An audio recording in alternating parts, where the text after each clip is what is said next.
मुश्रीफ साहेब उभे राहिले की इकडनं जास्त टाळ्या, आणि समरजित राजे उभे राहिले की इकडनं जास्त टाळ्या.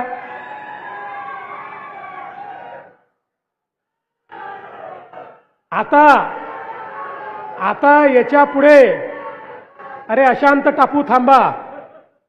आता याच्या पुढे समरजित राजे बोलतील तेव्हा इकडनं जास्त टाळ्या पाहिजे, आणि मुश्रीफ साहेब बोलतील तेव्हा इकडनं जास्त टाळ्या पाहिजे. पण आज खऱ्या अर्थानं आजचा दिवस हा याकरता महत्त्वाचा आहे की आपल्या सर्वांना माहिती आहे या ठिकाणी राजश्री छत्रपती शाहू महाराजांनी ज्या प्रकारे आधुनिक भारताची मुहूर्तमेढ केली, समाजातली विषमता ही दूर करण्याकरता समाजातले वंचित घटक समाजाच्या मुख्यधारेत आणण्याकरता वेगवेगळे त्यांनी घेतलेले धडाडीचे निर्णय त्या काळच्या सामाजिक व्यवस्थेला जुगारून आणि त्या ठिकाणी एक नवीन सामाजिक व्यवस्था उभं करण्याचं जे कार्य या ठिकाणी राजश्री छत्रपती शाहू महाराजांनी केलं, आणि म्हणूनच या महाराष्ट्रात आणि भारतात जोपर्यंत चंद्र आणि सूर्य आहे तोपर्यंत जसं छत्रपती शिवाजी महाराज, छत्रपती संभाजी महाराजांचं नाव असेल तसंच छत्रपती शाहू महाराजांचं नाव देखील अजरामर असेल. या देशामध्ये पहिल्यांदा आरक्षणाची पद्धती, पॉलिसी आणण्याचं काम त्यांनी केलं, आणि वंचित घटकांना 50% नोकऱ्यांमध्ये आरक्षण देण्याचा निर्णय हा क्रांतिकारी निर्णय त्यांनी घेतला.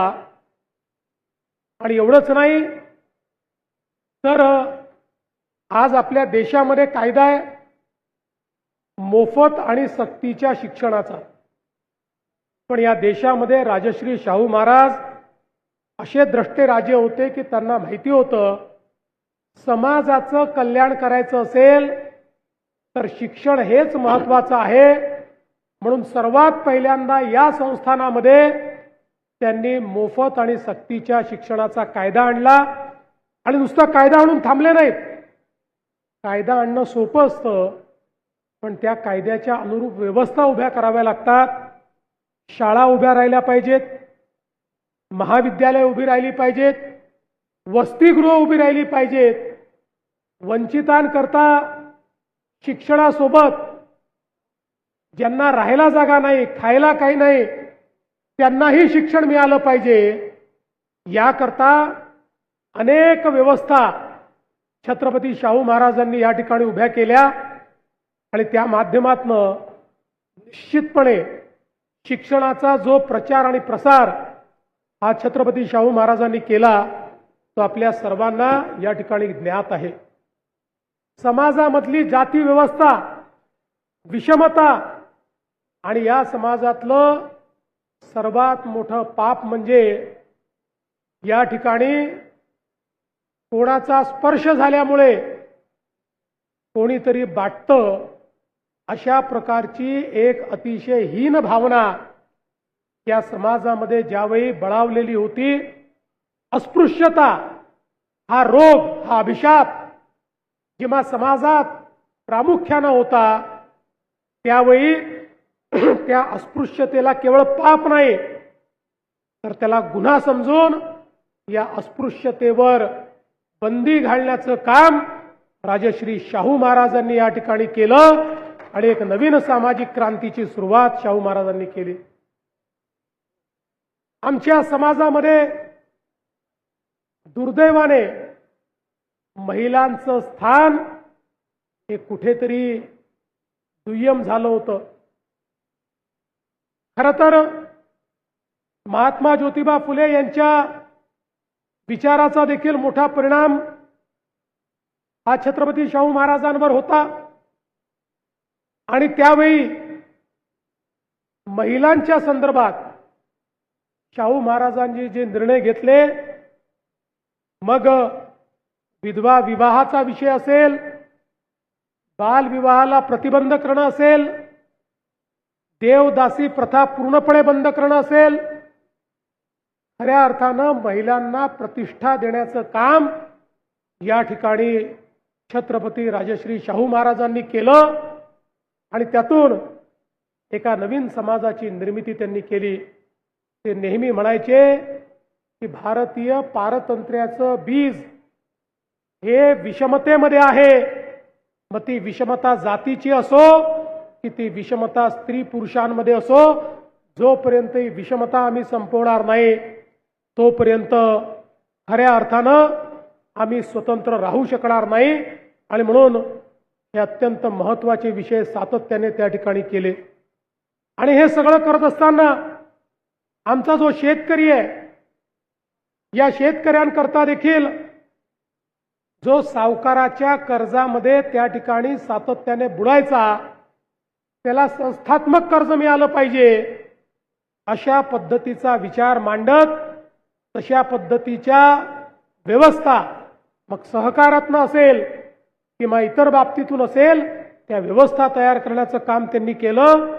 आणि त्याच वेळी आमच्या शेतकऱ्यांकरता सिंचनाची व्यवस्था व्हावी म्हणून राधानगरी सारखं एक धरण, जे कदाचित त्या काळामध्ये एक प्रकारे अभियांत्रिकीचा आविष्कार होता, अशा प्रकारचं धरण हे बांधून आणि वेगवेगळे तलाव, वेगवेगळी धरणं, वेगवेगळे पाणवठे, वेगवेगळ्या प्रकारे पाण्याचे वेगवेगळे स्ट्रक्चर्स तयार करून आमच्या शेतकऱ्यांना देखील मोठ्या प्रमाणात मदत करण्याचं काम हे खऱ्या अर्थानं त्यांनी केलं.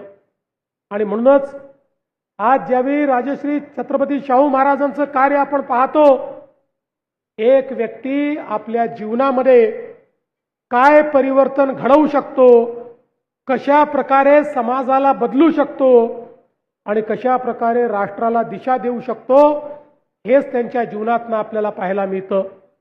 आणि म्हणूनच महाराष्ट्रामध्ये राज्यकारभार चालवत असताना एकीकडे भारतरत्न डॉक्टर बाबासाहेब आंबेडकरांचं संविधान आहे, दुसरीकडे छत्रपती शिवरायांनी दिलेला वारसा आहे आणि तिसरीकडे राजश्री छत्रपती शाहू महाराजांनी दिलेले विचार आहेत. याच्या आधारावरच आज आपलं सरकार काम करत आहे. आणि म्हणूनच आमच्या शेतकऱ्यांना आम्ही कबूल केलं होतं विधानसभेच्या वेळी की शेतकऱ्यांना आम्ही कर्जमाफी देऊ. खरं म्हणजे कुठलीही निवडणूक समोर नव्हती, सगळ्या निवडणुका आम्ही जिंकलो होतो. पण केवळ निवडणुकीकरता राजकारण करायचं नाही, तर लोकांच्या करता राजकारण करायचं, शेतकऱ्यांकरता राजकारण करायचं. म्हणून आमच्या मंत्रिमंडळाने निर्णय घेतला आणि 56 लाख शेतकऱ्यांना कर्जमाफी देणारी देशातली सर्वात मोठी योजना राबवण्याचा निर्णय केला. अर्थात आमचे मुश्रीफ साहेब त्यावेळी म्हणाले की आमच्याकडे सगळे कर्ज भरतात, कर्ज न भरू शकणारे शेतकरी कमी आहेत, पण त्याही शेतकऱ्यांचं आपण लक्ष ठेवलेलं आहे. जे नियमित कर्ज भरणारे शेतकरी आहेत त्यांनाही 50,000 रुपये प्रोत्साहन हे आपल्या शासनाच्या माध्यमातून आपण देतो. यासोबत आपल्या शेतकऱ्यांना मोफत वीज देण्याचा आपण निर्णय केला. आज दरवर्षी राज्य सरकारच्या तिजोरीतून 25,000 कोटी रुपये वीज मंडळाला आम्ही देतो आणि शेतकऱ्यांकरता मोफत वीज त्या ठिकाणी खरेदी करतो. आणि एवढंच नाही तर लोक, विशेषतः आमचे शेतकरी हुशार आहेत, ते म्हणाले साहेब ठीक आहे तुम्ही आता तर वसूल करत नाही, पण आमची जुनी थकबाकी आहे, त्याचं तुम्ही नेमकं काय करणार आहात? नाही तर 5 वर्षांनी परत आमच्या डोक्यावर तलवार की तुमची 2022 ची थकबाकी, 2020 ची थकबाकी, 21 ची थकबाकी. राज्य सरकारने निर्णय केला आणि शेतकऱ्यांची 58,000 कोटी रुपयाची थकबाकी एक रकमी माफ करायचा निर्णय आपण केला. याची प्रक्रिया पूर्ण केल्यानंतर पुढच्या काळात सगळ्या शेतकऱ्यांना तुमची कुठलीही थकबाकी नाही अशा प्रकारचं बिल किंवा अशा प्रकारचा रिपोर्ट आम्ही प्रमाणपत्र आम्ही त्या ठिकाणी देणार आहोत। यासोबत सौर कृषी वाहिनी योजना आपण लागू केली। 2-2.5 वर्षापूर्वी आम्ही सांगितलं होतं महाराष्ट्रातल्या शेतकऱ्यांना दिवसा 12 तास वीज आम्ही देऊ। आता आम्ही जवळपास 74% शेतकऱ्यांना दिवसा वीज देतो। आता 8 तास देतो, हळूहळू 12 तासापर्यंत जाऊ, पण 74% शेतकऱ्यांना आता दिवसा वीज देतो। या वर्षाच्या शेवटापर्यंत 90 ते 95% शेतकऱ्यांना आम्ही दिवसा वीज देऊ आणि पुढच्या वर्षीपर्यंत काही अपवाद वगळता 100% शेतकऱ्यांना दिवसा वीज द्यायची आहे। पहिल्यांदा 8 तास आणि त्याच्यानंतर 12 तास आमच्या शेतकऱ्यांना दिवसा आणि मोफत वीज ही देण्याचा निर्णय आपल्या सरकारने घेतलेला आहे आणि ते आम्ही या ठिकाणी यशस्वी देखील करून दाखवलाय। आज खरं म्हणजे आपल्या ऊसाच्या शेतकऱ्यांकरता आपल्या केंद्र सरकारने जे निर्णय घेतले, अनेक लोक म्हणायचे मोदींना शेतीतलं काय समजतं, मोदींना ऊसातलं काय समजतं, पण सर्वात जास्त महत्त्वाचे निर्णय हे जर ऊसाच्या शेतकऱ्याकरता कोणी घेतले असतील तर ते नरेंद्र मोदीजींनी घेतले। आणि त्यातला सगळ्यात महत्त्वाचा 20 वर्ष आमच्या शेतकऱ्यांच्या डोक्यावर 10,000 कोटी रुपयाची इन्कम टॅक्सची तलवार होती। केंद्र सरकारने निर्णय घेतला होता इन्कम टॅक्स लागतो तो वसूल करा। आम्ही मागणी करायचो शेतकऱ्यावर इन्कम टॅक्स लावू नका, पण दुर्दैवाने कुठलंच सरकार निर्णय घेऊ शकलं नाही। मात्र आम्ही मोदीजींकडे गेलो, एका मिनिटात मोदीजींनी मान्य केलं आणि कायदाच बदलून टाकला। रिझर्व्ह बँकेच्या कायद्यामध्ये बदल करून 10,000 कोटी रुपयाचा इन्कम टॅक्स आमच्या शेतकऱ्यांचा मोदीजींनी माफ केला। या ठिकाणी MSPचा विषय असो, सॉफ्ट लोनचा विषय असो, आमच्या शेतकऱ्यांना वेगवेगळ्या पद्धतीने मदत करण्याचा विषय असो, आणि त्यासोबत आमची साखर कारखानदारी आज जिवंत आहे याचं महत्त्वाचं कारण इथेनॉलचा निर्णय। काही लोक या निर्णयावर टीका देखील करतायत। काही लोक आपल्या गाडीचं झाकण उघडू दाखवतायत। आता ते झाकण उघडल्याने त्यांना काय दिसलं मला समजलेलं नाही, परंतु या ठिकाणी हे जे काही इथेनॉल मिश्रित पेट्रोल आहे याच्यामुळे तुमची गाडी बिघडली अशा पद्धतीचा पुरावा द्या असं मी नाही म्हटलं। ज्या कंपन्या आहेत पेट्रोलियमच्या आणि गाड्यांच्या या दोघांनी सांगितलं, अजून तरी कोणी पुरावा घेऊन आलेलं नाही। केवळ सोशल मीडियावर रोज त्या ठिकाणी टीका चालली आहे। ठीक आहे, ती टीका त्यांच्या जागी, पण आज मला सांगा मुश्रीफ साहेब तुम्ही कारखानदारीत आहे, कोरे साहेब तुम्ही कारखानदारीत आहे, मला सांगा इथेनॉलचा निर्णय झाला नसता तर या महाराष्ट्रात आणि भारतामध्ये साखर कारखानदारी जिवंत राहिली असती का? एकही कारखाना या महाराष्ट्रातला जिवंत राहू शकला नसता। आज जो काही या ठिकाणी कारखाना चालतोय, आमच्या शेतकऱ्यांना FRP मिळतोय। कोल्हापूर जिल्ह्यामध्ये तर FRPचे नवनवीन उच्चांकच आहेत। याचं एकमेव कारण आमच्या या मोदीजींच्या सरकारने घेतलेला इथेनॉलचा निर्णय। आणि म्हणून बंधू भगिनींनो, आता पुढच्या काळामध्ये या ठिकाणी अनेक असे निर्णय हे मोदीजींच्या सरकारने घेतले, ज्यामध्ये आज आमच्या साखर कारखान्यातनं जो काही स्पेंट वॉश आणि प्रेसमड निघते त्याचा उपयोग करून त्या ठिकाणी CBG आणि CNG तयार करण्याचा निर्णय घेतला। आज या निर्णयामुळे आमच्या साखर कारखानदारीत काहीच वेस्ट राहणार नाही, झिरो वेस्ट. सगळ्या गोष्टी बाय प्रॉडक्टमध्ये बदलल्या जाणार आहेत. आणि सगळ्यात महत्त्वाचं हे या ठिकाणी सांगण्याचं कारण काय आहे, सगळे कारखाने काही हे लावू शकणार नाहीत. आणि म्हणून देशाचे सहकारिता मंत्री माननीय अमितभाई शहांनी सांगितलं, केंद्र सरकारच्या वतीनं याचा पहिला कारखाना हा कोल्हापूर जिल्ह्यामध्ये लावण्यात येईल. आणि सगळे कारखाने पेंटवॉश आणि प्रेसमड हे तिथे आणू शकतील, त्यातनं व्हॅल्यू चेन तयार करू शकतील आणि त्यातनं ॲडिशनल पैसा जमा करून तो पैसा आपल्या FRP करता, साखर कारखानदारी करता त्या ठिकाणी वापरू शकतील. दुसरा महत्त्वाचा निर्णय महाराष्ट्राकरता हा सहकारिता मंत्री अमितभाई शहांनी केला. ज्यांच्याकडे जुने साखर कारखाने आहेत त्यांना माहिती असेल, एक काळी साखर कारखाना म्हटला की पुण्याजवळची भारत हेवी त्याच ठिकाणी मशिनरी तयार व्हायची. दुर्दैवाने नंतरच्या काळात ते अडचणीत आलं. आता त्याचं रिवायवल करण्याचा निर्णय घेतला आणि अमितभाई शहांनी सांगितलं नुसतं रिवायवल नाही, तर आता हे जे CBG प्लांट आहेत, देशभराकरता CBG प्लांट हे आपल्या महाराष्ट्रात पुण्यामध्ये भारत हेवीमध्ये तयार करण्याचा निर्णय हा त्या ठिकाणी मोदीजींनी आणि अमितभाईंनी घेतला. एकूणच साखर कारखानदारी ही टिकली पाहिजे, FRP मिळाली पाहिजे, शेतकऱ्यांचं कल्याण झालं पाहिजे आणि त्यातनं व्हॅल्यू चेन तयार झाली पाहिजे, याकरता घेतलेले निर्णय आज महाराष्ट्राला केंद्रस्थानी आणण्याचं काम या ठिकाणी केलं आहे.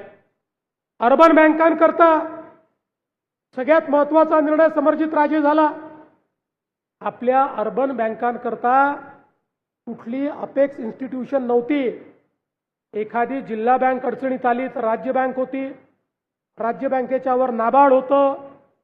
पण आपल्या या अर्बन कोऑपरेटिव्ह बँकांकरता काही व्यवस्था नव्हती. अमितभाई शहांनी, मोदीजींनी देशाची अम्ब्रेला अथॉरिटी तयार केली आणि अर्बन बँकांना त्या ठिकाणी या अथॉरिटीच्या माध्यमातून टेक्नॉलॉजी पुरवणे, कोर बँकिंग सोल्युशन पुरवणे.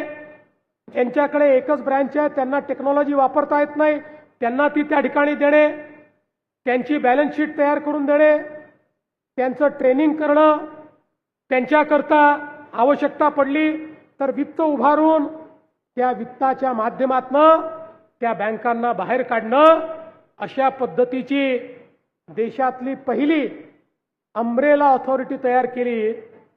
आणि या अम्ब्रेला अथॉरिटीचं ऑफिस देखील महाराष्ट्राच्या मुंबईमध्ये तयार केलं. आणि एवढंच नाही तर देशाचं सेंट्रल कोऑपरेटिव्ह रजिस्ट्रारचं ऑफिस जे दिल्लीमध्ये होतं ते ऑफिस देखील पुढच्या 4 महिन्यामध्ये पुण्यामध्ये तयार होत आहे. म्हणजे संपूर्ण सहकार जो या महाराष्ट्राचा आत्मा आहे, त्या सहकाराच्या सगळ्या संस्था मोदीजींच्या आणि अमितभाईंच्या नेतृत्वात आज या महाराष्ट्रामध्ये येत आहेत. आणि म्हणून मी खरोखर मनापासून त्यांचे आभार मानतो, मनापासून त्यांचं अभिनंदन करतो. आणि निश्चितपणे आमच्या शेतकऱ्यांच्या, आमच्या ऊस उत्पादक शेतकऱ्यांच्या, आमच्या साखर कारखानदारीच्या पाठीशी केंद्र सरकार भक्कमपणे उभं आहे हे सांगताना मला मनापासून आनंद वाटतो. आज खरं म्हणजे आपण या ठिकाणी इंदुराव घाडगे विद्या मंदिर शाळेचाही जीर्णोद्धार केला. गोपाळ कृष्ण गोखलेंसारखे ज्यांना गांधीजी देखील आपले गुरु मानायचे, ते ज्या शाळेत शिकले त्या शाळेचा जीर्णोद्धार करण्याचा निर्णय हा खरोखर अतिशय उत्तम निर्णय आहे. तसे मला कळलं की आमचे मुश्रीफ साहेब त्या शाळेत शिकले आहेत, म्हणून मी म्हटलं त्या शाळेत शिकल्यानंतर आमची शाळा तेच घेत आहेत आजकाल. पण हा अतिशय सुंदर अशा प्रकारचं त्या शाळेतलं जे काम केलं त्याबद्दलही नगरपालिकेचे मी अतिशय मनापासून या ठिकाणी अभिनंदन करतो.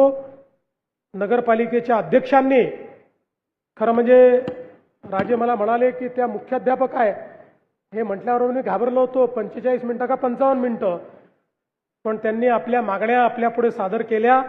मी त्यांना आश्वस्त करू इच्छितो की आपण निश्चितपणे या मागण्या कशा पद्धतीनं पूर्ण करता येतील. आणि आता तुम्ही अशी महायुती घट्ट करून इतकी चांगली नगरपालिका निवडून आणली आहे, त्यामुळे त्या नगरपालिकेकडनं लोकांच्या अपेक्षा देखील जास्त आहेत. त्या अपेक्षा कशा पूर्ण करता येतील, पर्यटनाचं कार्य चाललेलं आहे ते कसं अजून चांगलं करता येईल, याकरता सगळी आवश्यक मदत राज्य सरकारच्या माध्यमातून मी असेल, शिंदेसाहेब असतील किंवा सुनेत्रा वहिनी असतील, आम्ही निश्चितपणे करू, हा विश्वास मी आपल्याला देतो.